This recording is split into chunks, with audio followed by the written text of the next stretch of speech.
Assalamualaikum warahmatullahi wabarakatuh. Salam sejahtera untuk kita semua. Shalom, Om Swastiastu, Namo Buddhaya, salam kebajikan.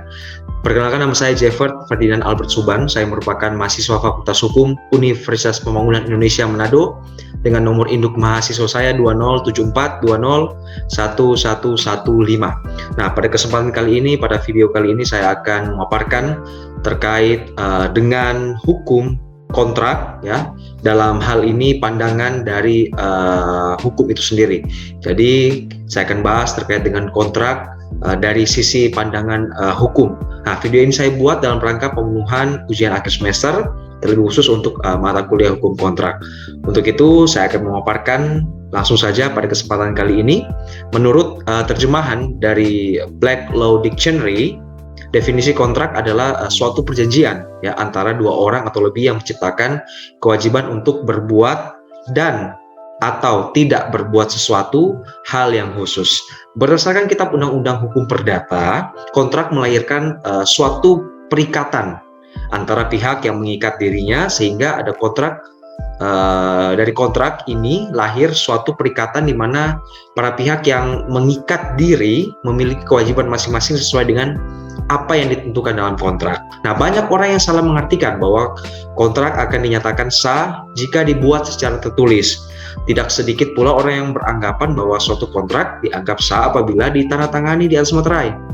Nah, padahal penentuan sah atau tidaknya kontrak bukan dilihat dari materai maupun bentuknya secara tertulis atau lisan, melainkan dilihat dari terpenuhinya syarat sah perjanjian yang diatur dalam pasal 1320 KUH Perdata, di mana menurut pasal 1320 KUH Perdata, kontrak akan sah jika memenuhi beberapa syarat. Yang pertama yaitu kecakapan para pihak, yang kedua kesepakatan antara para pihak, yang ketiga adanya suatu hal atau objek tertentu, dan yang keempat suatu sebab yang halal, tidak bertentangan dengan hukum yang berlaku, kesusilaan dan ketertiban umum.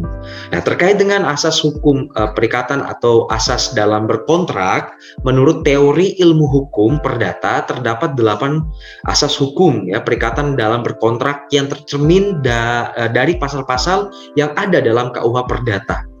Saya akan bahas satu persatu. Yang pertama yaitu asas kebebasan berkontrak atau freedom of contract. Nah, dalam pasal 1338 ayat 1 KUH Perdata menyatakan bahwa semua perjanjian yang dibuat secara sah berlaku sebagai undang-undang bagi mereka yang membuatnya. Nah, asas ini merupakan asas yang memberikan kebebasan kepada para pihak untuk, yang pertama, membuat atau tidak membuat perjanjian, yang kedua, mengadakan perjanjian dengan siapapun, yang ketiga, menentukan isi perjanjian, yang keempat, pelaksanaan dan persyaratannya, dan menentukan bentuk perjanjian apakah tertulis atau lisan. Namun kebebasan yang dimaksud dalam KUH Perdata juga tidak dapat diartikan bahwa kontrak dapat dengan bebas dibuat tanpa memperhatikan ketentuan hukum yang berlaku. Nah, kebebasan dalam berkontrak juga tetap harus memenuhi syarat sehingga perjanjian akan dapat dilaksanakan, yang pertama. Dan berikutnya, untuk asas yang berikutnya itu asas konsensualisme. Nah, dalam pasal 1320 ayat 1 KUH Perdata telah menentukan bahwa salah satu syarat sahnya perjanjian adalah adanya kesepakatan antara kedua belah pihak. Yang kedua ada asas kekuatan mengikat. Ya, asas ini juga merujuk pada pasal 1338 ayat 1 KUH Perdata, di mana para pihak akan terikat dengan perjanjian yang telah dibuatnya layaknya undang-undang. Yang berikutnya ada asas itikat baik atau good faith. Nah, asas ini telah tercantum dalam pasal 1338 ayat 3 KUH Perdata yang berbunyi, perjanjian harus dilaksanakan dengan itikat baik, sehingga dapat disimpulkan bahwa para pihak yang membuat kontrak maupun saat melaksanakan isi kontrak tersebut harus dilakukan dengan itikat atau nilai yang baik, seperti itu. Yang berikutnya ada asas keseimbangan. Nah, asas ini merupakan adanya suatu posisi tawar yang sama atau seimbang ketika membuat perjanjian di antara tentunya kedua belah pihak. Yang berikutnya ada asas kepatutan. Asas ini tercermin dalam pasal 1339 KUH Perdata, yakni suatu perjanjian tidak hanya untuk hal-hal yang secara tegas dinyatakan di dalamnya, tetapi juga segala sesuatu yang menurut sifat perjanjian diharuskan oleh yang pertama kepatutan, yang kedua kebiasaan, yang ketiga undang-undang. Artinya kontrak tersebut juga harus memperhatikan kepatutan dan keadilan bagi para pihak. Yang berikutnya ada asas kepastian hukum. Asas ini tercermin dalam pasal 1338 ayat 2 KUH Perdata yang menyatakan bahwa pihak dalam perjanjian dilarang untuk membatalkan perjanjian secara sepihak. Nah, seperti itu. Yang berikutnya ada asas kepribadian atau personality. Nah, asas ini menentukan bahwa seseorang akan melakukan dan atau membuat kontrak hanya untuk kepentingan perseorang saja. Nah, hal ini tertulis dalam pasal 315 KUH Perdata dan pasal 1340 KUH Perdata yang menegaskan bahwa pada umumnya seseorang tidak dapat mengadakan perikatan atau perjanjian selain untuk dirinya sendiri. Intinya, ketentuan ini sudah jelas bahwa untuk mengadakan suatu perjanjian, orang tersebut harus untuk kepentingan dirinya sendiri. Mungkin kita sering mendengar istilah one prestasi atau istilah-istilah lainnya. Nah, namun belum mengetahui secara jelas apa sih yang dimaksud dari one prestasi ini. Istilah one prestasi sering disebut juga dengan breach of contract atau cedera janji. Nah, berdasarkan KUH Perdata, ada 4 bentuk one prestasi. Yang pertama, tidak melaksanakan perjanjian atau tidak melakukan apa yang disanggupi akan dilakukannya. Yang kedua, tidak sempurna dalam melaksanakan kewajibannya, artinya pihak tersebut melaksanakan kewajiban namun tidak sebagaimana yang dijanjikan di dalam perjanjian atau kontrak itu sendiri.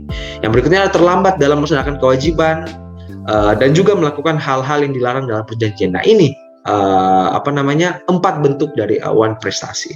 Lalu bagaimana solusinya jika salah satu pihak melakukan one prestasi? Nah, pihak yang haknya telah dilanggar dapat memberikan peringatan kepada pihak yang melakukan one prestasi, di mana peringatan ini disebut dengan istilah somasi yang akan dijelaskan, saya akan jelaskan di bawah ini. Nah, setelah kita memahami mengenai tadi kontrak, syarat sahnya kontrak, asas juga tadi saya sudah jelaskan, dan saatnya bagaimana jika salah satu pihak tidak menepati kesepakatan yang ada dalam kontrak. Sebelum kita membawa masalah tersebut ke pengadilan, kita bisa menyelesaikannya dengan memberikan somasi. Nah, dalam hukum perdata, somasi tercermin dalam ketentuan pada pasal 1238 KUH Perdata dan pasal 1243 KUH Perdata.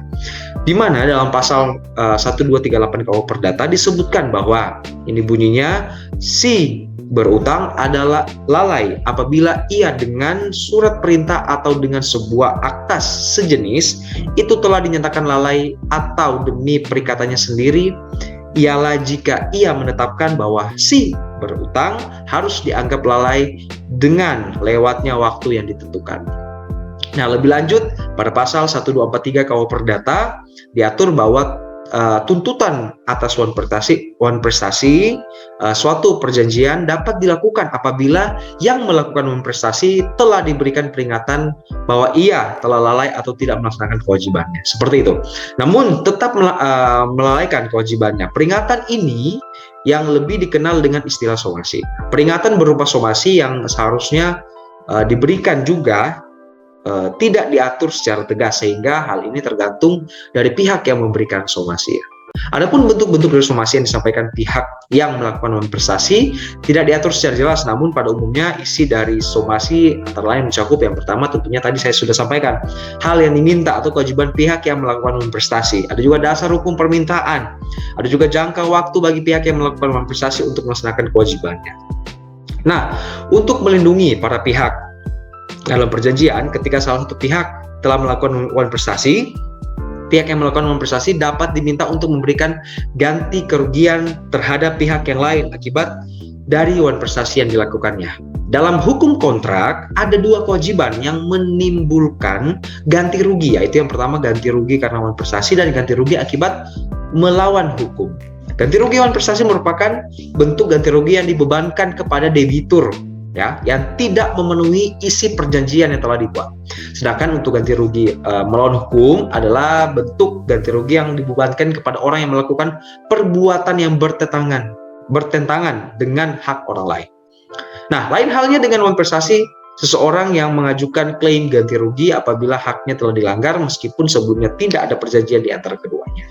Namun dalam hal ini yang akan dibahas lebih lanjut adalah ganti rugi yang diakibatkan oleh wan prestasi, dikarenakan adanya wan prestasi terhadap isi perjanjian yang telah disepakati para pihak.